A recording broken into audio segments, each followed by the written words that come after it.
ఓం శ్రీ మహాగణాధిపతయే నమః. ఓం శివాయ గురవే నమః. శ్రీ కుమారస్వామి వారి బోధనము. ఒకప్పుడు వామదేవుడు ఈ సన్యాసాశ్రమ వైరాగ్యాదులను గురించి శ్రీ కుమారస్వామిని అడిగాడు. అప్పుడు ఆ స్వామి చెప్పిన సంగతులు కూడా తెలియజేస్తాను, శ్రద్ధగా వినండి అన్నారు సూతమహాముని. విజ్ఞానాభివృద్ధి నిమిత్తంగా కర్మవాద శాస్త్రీయ వాదాదులన్నింటినీ వినవలసిందే, తెలుసుకోవాల్సిందే. కానీ అవే లోకమని పట్టుకు వేలాడకూడదు. పొగను బట్టి పర్వతంలో అగ్ని ఉన్నదని ఎలా గుర్తించగలుగుతున్నామో అదేవిధంగా జగత్తును బట్టి జగత్కర్త ఉన్నాడనే అనుమానం కలుగుతుందని, ఆ అనుమానం ప్రమాణంతో దైవాన్ని సాధించాలని చెబుతారు. సాధకుడిని అనుగ్రహించి సాక్షాత్కరిస్తాడే గాని ఆ సర్వేశ్వరుడు అనుమాన గమ్యుడు ఏమాత్రం ఏనాడు కాడు. 6 కోశాలతో కూడుకుని ఉన్న శరీరంలో 3 కోశాలు తల్లివైన 3 కోశాలు తండ్రి వలన ఏర్పడుతుంటాయి.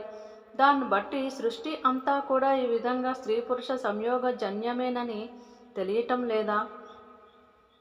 అసలు సచ్చిదానంద స్వరూపం అనే మాటే స్త్రీ పురుష సమరసీభూత సంయోగమూర్తి అనే అర్థాన్ని చాటుతుంది.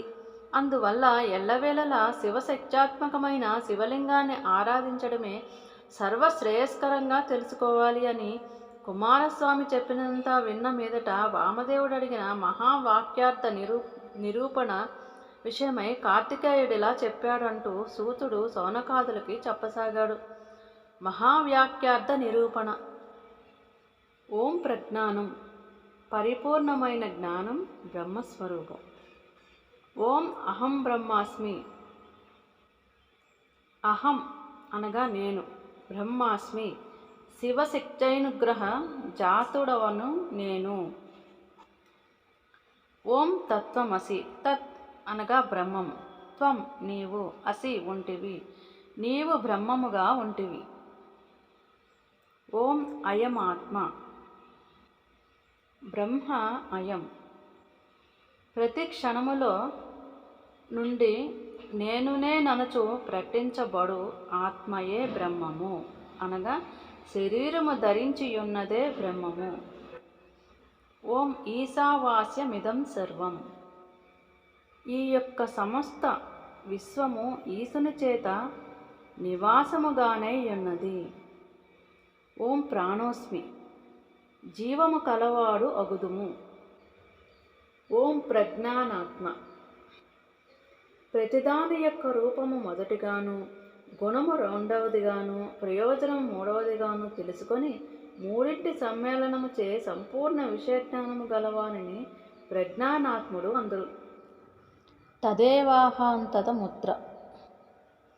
ఈ మానవలోకమున ఏదైతే క్షణభంగురమైన సుఖము పరలోకాన కలదు, ఏ సుఖమైతే స్వర్గాది ఇతర స్వరలోకము నందున కలదో అట్టిదేదైనా అశాశ్వత సుఖ సందోహము ఈ లోకమందే కలదు కదా. ఓం అన్యదేవతా ద్వితితా దదో.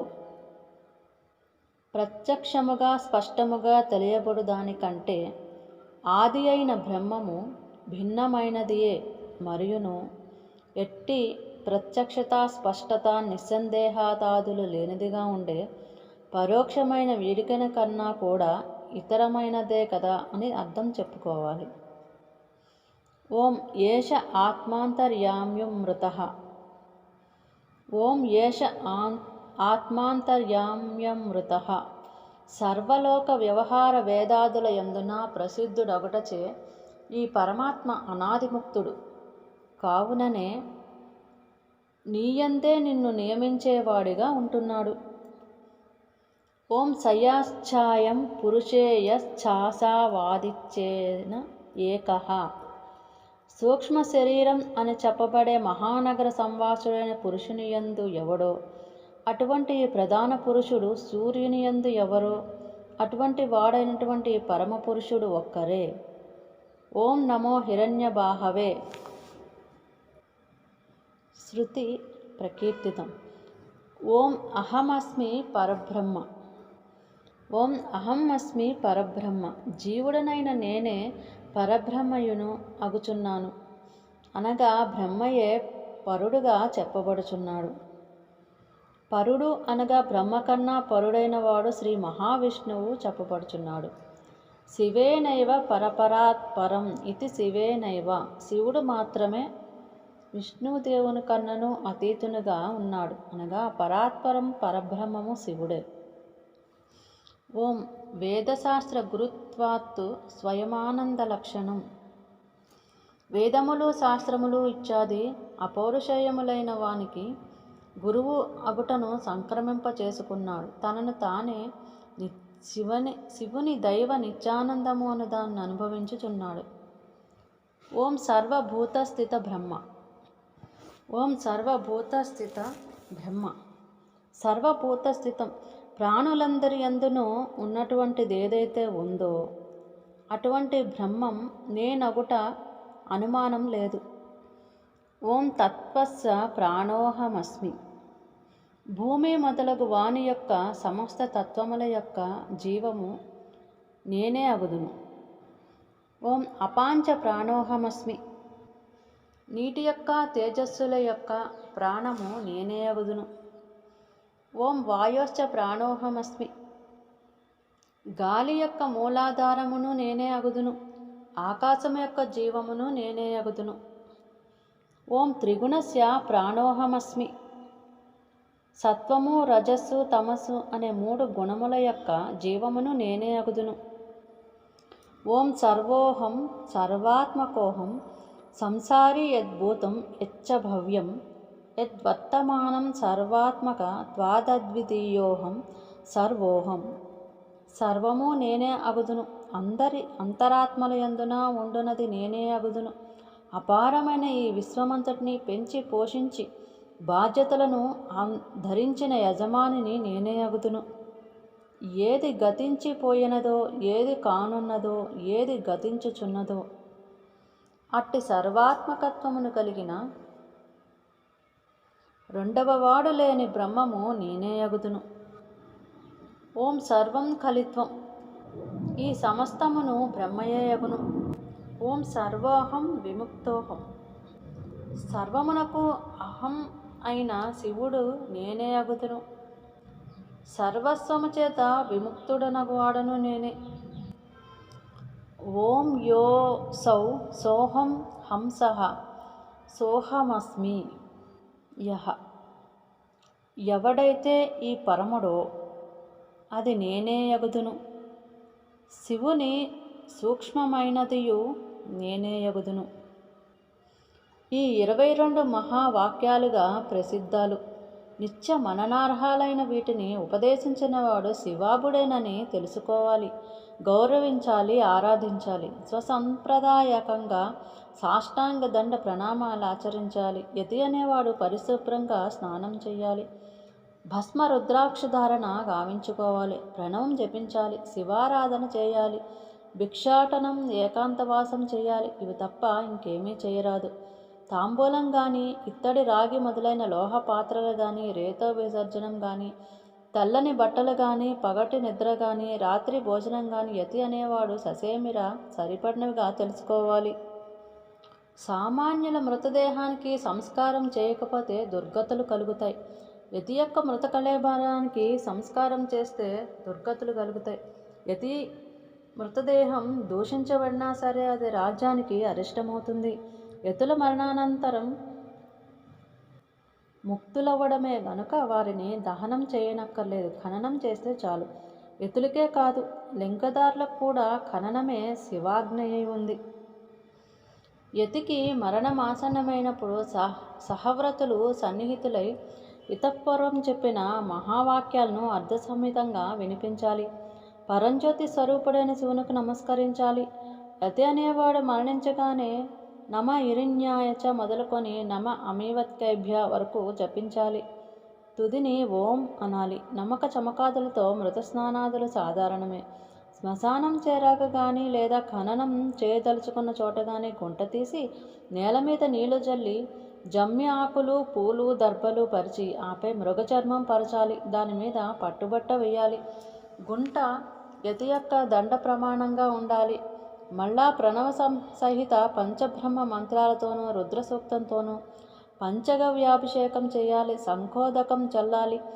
శిరస్సున ఒక్కటైన పుష్పం ఉంచాలి. తూర్పుముఖంగా గుంటలో కూర్చోబెట్టి గంధ పువ్వులతో అలంకరించాలి. సాంబ్రాణి ధూపం వేయాలి. కుడి చేతిలో దండం, ఎడమ చేతిలో కమలం ఉంచాలి. బ్రహ్మజ్ఞానం ఇత్యాది మంత్రాలతో శిరస్సు తాకి రుద్రసూక్తం పఠిస్తూ భ్రూమధ్యాన్ని స్పృశించాలి. మానో మహంతం మొదలైనవి చదువుతూ కొబ్బరికాయను కొట్టి గుంటను మట్టితో పూడ్చాలి. దాని మీద నలుచదరం గద్ది వేసి పంచబ్రహ్మ మంత్రాలను చదువుతూ మహాదేవుని స్మరించాలి. తదుపరి పీఠాన్ని గోమయంతో అలకాలి. దానిపై శివలింగం స్థాపించి గంధ పుష్పాదికాలుంచాలి. మారేడు దళాలతో పూజించాలి. ధూప దీపాలు నివేదించాలి. క్షీరం నివేదించాలి. 5 ప్రదక్షిణలు చేయాలి. 12 సార్లు ప్రణవం ఉచ్చరించాలి. తదనంతరం కార్తికేయుడు ఏకాదశ ద్వాదశ విధుల్ని వివరించారు. ఏకాదశాహం 11వ రోజున సమాధి వేదిక మీద గుండ్రంగాను, షట్కోణంగాను, త్రికోణంగాను, బింద్వాకారంలోనూ ముక్కు వేసి పుణ్యాహవచనం ఆచరించి ప్రాణాయామం చేయాలి. పూర్వోక్త అతివాహిత దేవతలు 5గురిని పూజించాలి. పంచమండపాలలో ఒక్కొక్క పువ్వును ఆసనంగా నెలకొల్పి ఓం హ్రీం అగ్నిరూప ఆవాహయామి అంటూ ఆవాహనాన్ని తదితర సర్వోపచారాలను సమర్పించాలి. అతివాహిత దేవతలను అందకత్తలుగాను, అపురూపులుగాను, అత్యున్నతులుగాను భావించుకోవాలి. పాశ్చాత్యులు అవి సమర్పించుకోవాలి. ఆ విధానానంతరం దోసులు తలనొగ్గి ఓ ఎమ్మలారా ప్రసన్నులై శివపదాభిలాషుడైన ఈ యతిని పరమేశ్వర చరణ కమలాలకు చేర్చండి తల్లి అని ప్రార్థించాలి. పిదప విసర్జనం చేసి నివేదిత ప్రసాదాన్ని కన్యలకు ఇవ్వాలి. కన్యలు లభించకపోతే ఆవుకు పెట్టాలి. ఆవులు కూడా దొరకనప్పుడు నీటిలో కలిపివేయాలి. ఇక్కడ పార్వణ శ్రాద్ధం చెయ్యాలే గాని ఏకోద్దిష్టం పనికిరాదు. ఆత్మనే అంతరాత్మనే పరమాత్మనే అని యతిత్రయాన్ని ఉద్దేశించి స్మరించాలి. శివభక్తులైన ఉత్తమ బ్రాహ్మణులను ఆహ్వానించి వారిని తూర్పుముఖంగా ఆసీనులను గావింపజేసి గంధార్చోపచారాలతో వాళ్ళ కాళ్ళు కడిగి పూజించి పిదప ప్రదక్షిణ నమస్కారాలు చేసి దక్షిణ ఇవ్వాలి. అది అయిన తర్వాత నారాయణ బలి కానివ్వాలి. అప్పుడు 12 మంది బ్రాహ్మణులను కేశవనామాలతో పూజించి పాతరక్షలు, గొడుగులు, బట్టలు మొదలైనవి సమర్పించాలి. ప్రియవాక్యాలతో మురిపించాలి. సంతోషింపచేయాలి. నేల మీద దర్పలపరిచి ఓం భూహు స్వాహ, ఓం భోహ స్వాహ, ఓం సోహ స్వాహ అంటూ పరమాన్నం బలిగా పోయాలి. ఇదంతా ఏకాదశ కృత్యం. ద్వాదశాహం. ఇక ద్వాదశాహం చెబుతాను విను.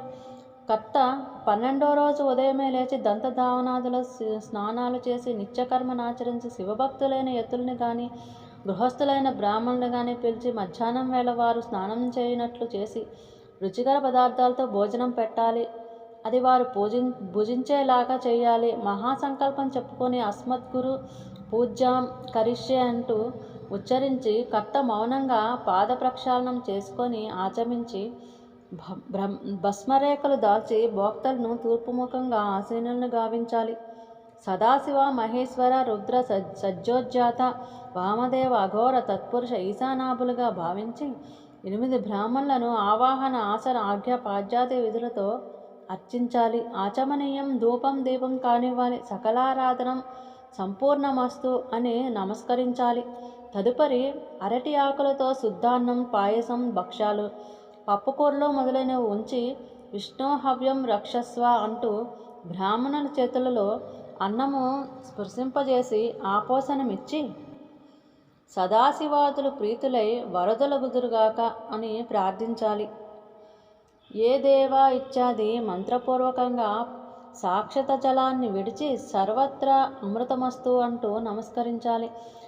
పిదప గణానాంత్వా ఇత్యాది ఉపక్రమించి ఏ వేదానే మంత్రాల్ని, నమక చమకాల్ని, రుద్ర సూక్తాన్ని పఠించాలి. భోజనానంతరం బ్రాహ్మణులకు ఉత్తరాపోసనం, హస్తముఖ ప్రక్షాళనార్థం ఉదకాన్ని ఇవ్వాలి. బ్రాహ్మణులకు వారు శుద్ధోదకాన్ని ఆచమించి సుఖాసీనులై ఉన్నప్పుడు తాంబూలాన్ని, దక్షిణను, ఆసాన దండపాదుకలను సమర్పించాలి.